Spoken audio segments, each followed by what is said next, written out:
Hay un hecho cotidiano que más o menos a los 10 años me sumió en un profundo desconcierto. Era un fenómeno que ocurría en mi colegio y que solía manifestarse concretamente en el recreo. Y consistía en que básicamente de repente, sin previo aviso, un buen puñado de compañeros de clase, bueno, pues se traía un yo-yo y jugaba con él cuando el yo-yo, bueno, ya estaba pasado de moda y era un artilugio casi matusalénico. Los dos discos de madera unidos por una liana nacieron en China hace 3000 años y se usaban como arma de guerra, no con fines lúdicos. En la Europa del siglo XVI, importado desde Filipinas, se usaba para cazar animales. Se lanzaba a distancia y se trababa entre las piernas de las piezas de caza. Solo a partir del siglo XVIII el yo-yo empezó a considerarse un juego. Y ahí estaba yo, en el colegio, a finales del siglo XX, y todo el mundo jugando al yo-yo. Más o menos al cabo de 2 semanas de aparecer el nuevo yo-yo, prácticamente todos mis compañeros de clase ya tenían yo-yo. Y no solo eso, sino que algunos se especializaban en ejecutar toda clase de maniobras y filigranas con ellos, como si el yo-yo fuera un divertimento más guay, más cool, que cualquier otra cosa. Incluso yo, que siempre he sido bastante refractario a las modas y las tendencias, acabé yendo a un kiosco cercano al colegio preguntando por el dichoso yo-yo. En las tiendas de la zona los yoyos volaban porque de repente todos los niños querían un yo-yo y transcurridos algunos meses, sin embargo, la gente poco a poco dejó de traer yoyos a clase. El yo-yo fue desapareciendo y con él toda su mitología. Y entonces el proceso se volvió a repetir al cabo de unos años. Y entonces me preguntaba quién era el inductor de aquella moda, u otras modas como las canciones o los actores de cine con los que forrábamos las carpetas. Y por aquel entonces, bueno, pues pensaba lo que mucha gente piensa ahora, es decir, pues que las modas eran fruto de los anuncios de televisión, de la radio, etcétera, etcétera, etcétera. Pero aquellos yoyos no habían sido anunciados por nadie. La moda afloró espontáneamente. De hecho, sí, hubieron anuncios, pero fueron anuncios a posteriori, es decir, cuando la moda del yo-yo ya estaba más o menos instaurada en el colegio. Así que, ¿de dónde salía todo eso?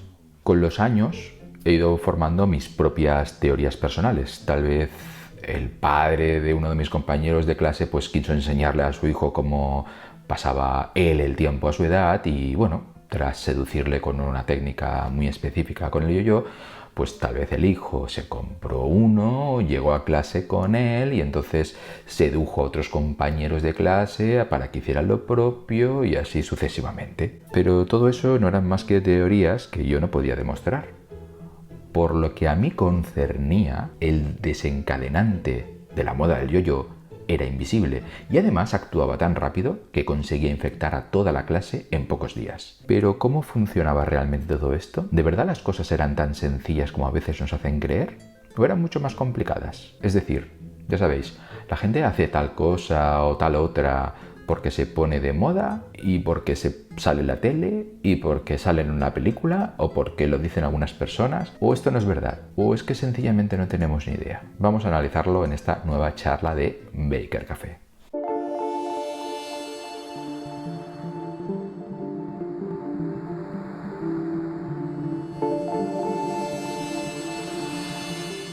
Según Connie Willis, en su divertidísima novela Oveja Mansa, en la que un grupo de científicos tratan de desentrañar el misterio de las modas, es casi imposible señalar el comienzo de una moda. Para cuando empieza a reconocerse como tal, sus orígenes se pierden en el pasado y tratar de localizarlos es exponencialmente más difícil que, pongamos por caso, buscar las fuentes del Nilo. En primer lugar, probablemente haya más de una fuente. En segundo lugar, estás tratando con la conducta humana. Speck y Barton solo tuvieron que enfrentarse a cocodrilos rápidos y la mosca tsetse. En tercer lugar, sabemos algunas cosas sobre los ríos, por ejemplo, que fluyen cuesta abajo, pero las modas parecen brotar creciditas de la nada y sin ningún motivo aparente. Vean si no el caso del puenting o de las lámparas de Java. Aunque Willis despliega aquí un ingenio sin igual, lo cierto es que la psicología sí que ha logrado dar con algunos factores que pueden hasta cierto punto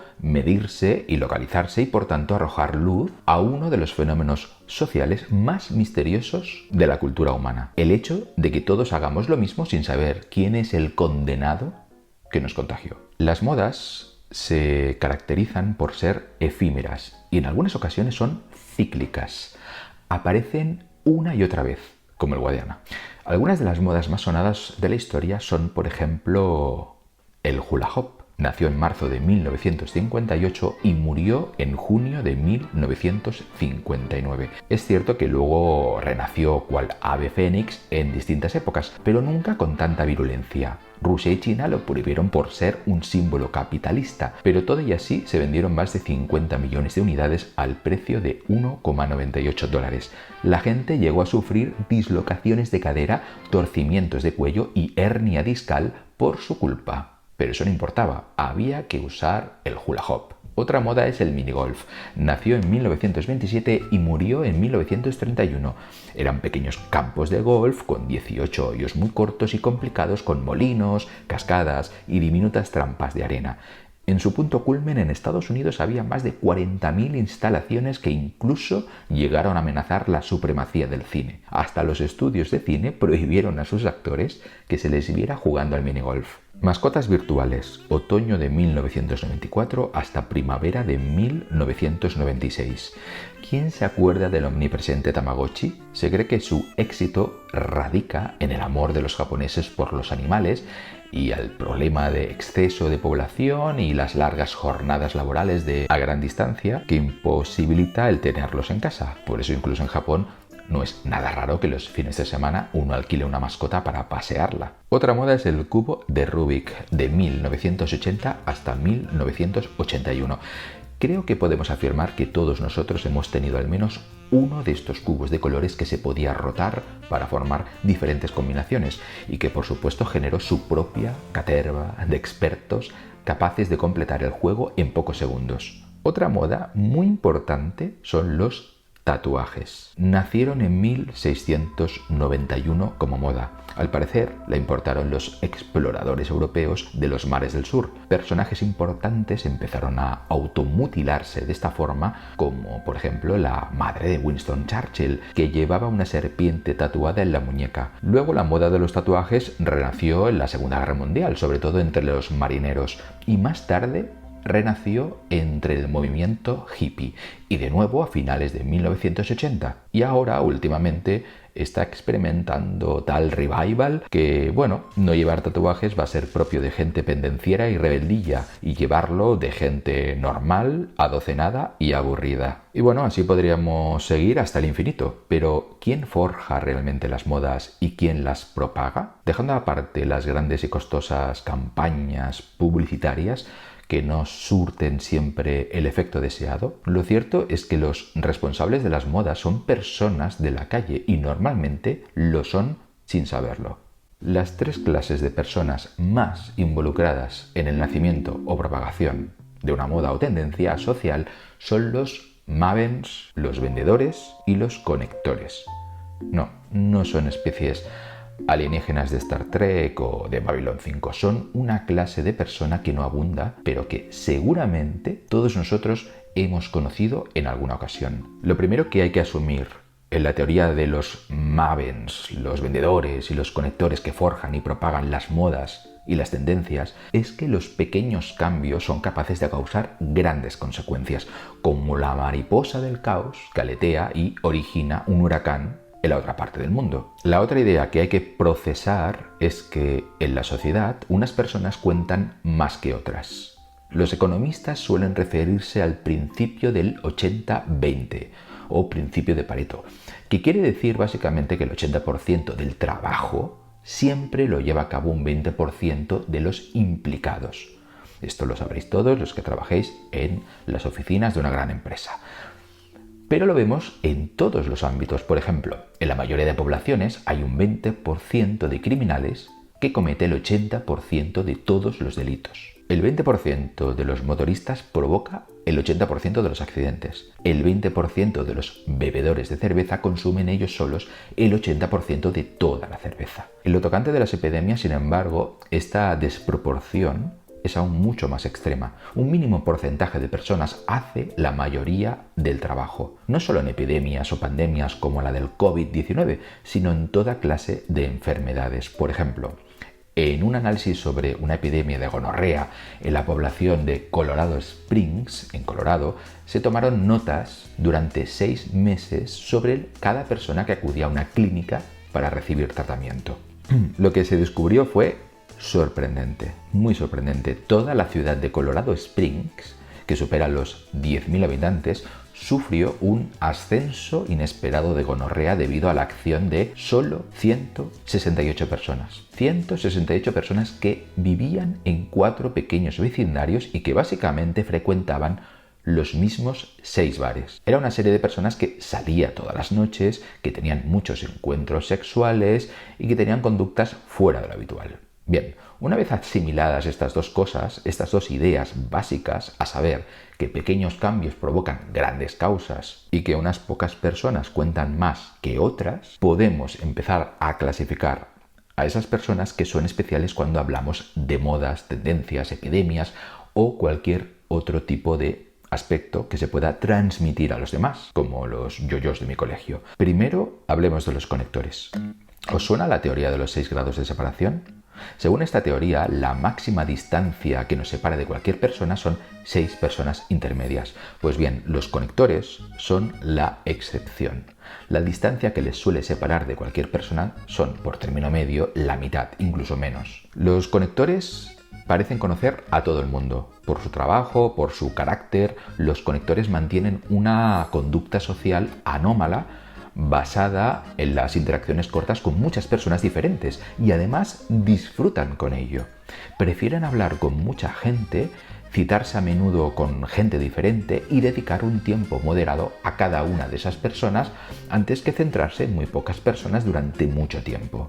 Es decir, que los conectores no suelen cultivar amistades largas y profundas, sino muchas conexiones anecdóticas. Los conectores no solo son importantes por el número de personas que conocen, sino también por la clase de personas que conocen. Por ejemplo, un actor de cine, que es un conector en potencia, puede ser un conector excelente si ha participado en diferentes tipos de películas, tanto baratas como caras, tanto de género fantástico como de cine negro, tanto en unos países como en otros. Es decir, alguien que ha recorrido de punta a punta todos los mundos, subculturas, estratos y niveles que posee la profesión de actor es un excelente conector en potencia. Una vez definidos los conectores, vayamos a los mavens. Es cierto que los conectores son excelentes a la hora de conectar gente entre sí y confiamos en ellos para que nos enlacen con otras personas.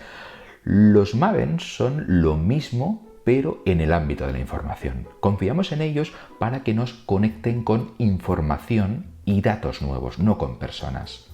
Si los conectores son expertos en gente, los mavens son expertos en información. La palabra maven, de hecho, procede del yiddish y significa el que acumula conocimientos. Los mavens son la clase de personas que descubren que un comercio está haciendo publicidad engañosa, por ejemplo, los que se preocupan de enviar cartas al director, los que saben más que el vendedor de coches cuando van a comprar un coche o un ordenador o lo que sea. En fin, los mavens están en todos los ámbitos de la vida y en todos los grupos socioeconómicos. Es el tipo de persona que todo el mundo conoce, a la que consultamos antes de hacer determinada compra. Te quieres comprar un móvil, le dices, oye, ¿qué opinas de este móvil? ¿O qué móvil me recomiendas? Esto es un maven. Pero un maven no solo es un enterado, no solo es un obseso de la información, sino que además son personas que necesitan contarle esta información a todo el mundo. Se sienten superiores al hacerlo, se sienten especiales, les gusta ayudar, supervisar. Un experto, por ejemplo, en ordenadores, hablará de ello porque le apasionan los ordenadores. Pero un maven de ordenadores hablará de ordenadores porque tú le apasionas y quiere ayudarte a escoger. Un Maven, en definitiva, alimenta sus necesidades emocionales arreglándole la vida a los demás. Y para ello, pues leen revistas y periódicos que la mayoría de la gente no lee. También leen muchos libros y la gente les escucha y se fía de su criterio mucho antes del consejo de la publicidad. Y de hecho, en muchos blogs y en muchos comentarios de los blogs, por ejemplo, o en portales especializados en valorar restaurantes o equipos electrónicos, podemos encontrar muchas clases de Mavens. Así, en toda epidemia social, los Mavens vienen a ser como los bancos de datos, es decir, son los que facilitan la información. Y los conectores son algo así como el pegamento social, los que extienden la noticia. Pero para completar la tríada responsable de propagar las modas y las tendencias sociales falta un elemento más. Otro grupo selecto de individuos que se une a los Mavens y a los conectores de manera invisible e inconsciente, para conseguir, por ejemplo, que un yo-yo acabe popularizándose en todos los colegios de un barrio o de un país. Este tercer grupo de personas son los vendedores natos.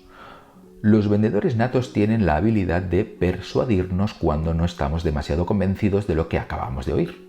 Son algo así como hipnotizadores sociales. Acostumbran a ser personas que modulan muy bien la voz y transmiten muy bien los sentimientos con ella. También exhiben unos modales exuberantemente naturales, son cercanos y casi familiares, como si los conociéramos de toda la vida, y su objetivo no es solo venderte algo, sino hacerte feliz. Por ejemplo, un vendedor de coches cortado por este patrón no se limita a vender coches, sino que ama a sus clientes, vive por ellos, se realiza haciéndoles la vida mejor. Son personas que no se esfuerzan por parecer convincentes, son convincentes de manera natural. Por ejemplo, algunos manuales para adiestrar a los vendedores en el arte de la persuasión indican que una buena estrategia es imitar la manera de hablar y los gestos del comprador potencial para resultar cercano o parecido a él. Sin embargo, este truco resulta raro y suele asustar a los compradores. Un vendedor nato, no obstante, en ocasiones resultará que imita sutilmente al comprador, pero a la vez generará nuevos gestos, nuevas entonaciones de voz y progresivamente irá llevando al comprador a su terreno, o mejor dicho, a un terreno neutral, familiar, donde ambos puedan caber.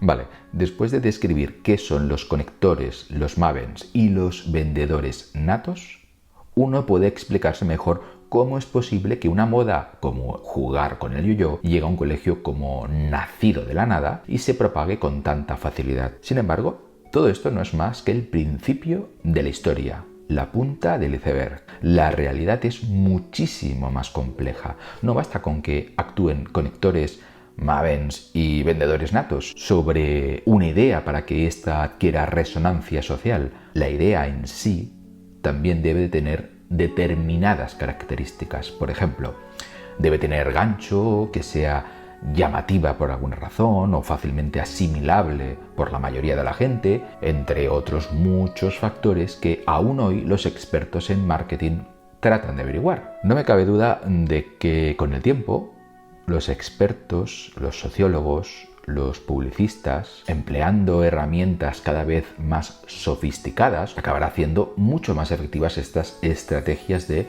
ingeniería social para controlar un proceso que hasta ahora siempre había sido espontáneo y descontrolado. De momento, afortunadamente, no es suficiente con gastar millones y millones en publicidad. No basta con evangelizar a través de películas o series de televisión. No basta con repetir machaconamente lo de ellos, ellas y ellas. Las cosas no son tan sencillas. Si lo fueran, las personas con dinero podrían vender fácilmente lo que quisieran y hacerse infinitamente ricos. Los países que consumen más violencia en la ficción serían los países más violentos. Y no es así. Mirad Japón, por ejemplo. Y las personas con poder gobernarían a todo el mundo como si este fuera un rebaño. Pero lo cierto es que la teoría del Leviatán no es cierta. El mundo es demasiado complicado, caótico, desordenado y diverso. Y son las interacciones entre millones de personas donde afloran los patrones las tendencias y las modas que la gente adopta para no ser excluida del grupo, para no ser condenada al ostracismo. De momento, nadie es demasiado libre en este régimen, pero afortunadamente tampoco existe nadie lo suficientemente inteligente como para controlar el régimen. Nadie está al volante, lo que resulta, bien, inquietantemente liberador.